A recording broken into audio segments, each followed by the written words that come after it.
Hello বন্ধুরা, আমি আবার একটা নতুন ভিডিও নিয়ে চলে এলাম। তো আমি এখানে নিয়েছি 250 গ্রামের মাছ, আর এখানে আছে মাছের মাথা। আমি মাছের মাথাটাকে ভাপাবো না, আমি ওটা আলাদা ভাজবো।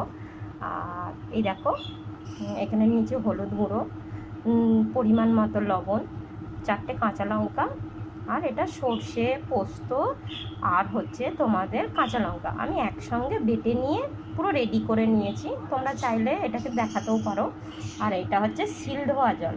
চলো আমি কিভাবে কি করি সেটা আমি তোমাদেরকে দেখাবো, কেমন?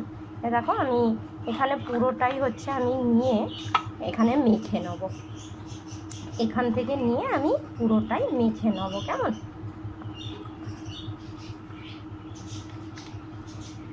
সব কিছু মেখে নেবো। কাঁচা লঙ্কাগুলো আমি একটু সাইডে রাখবো।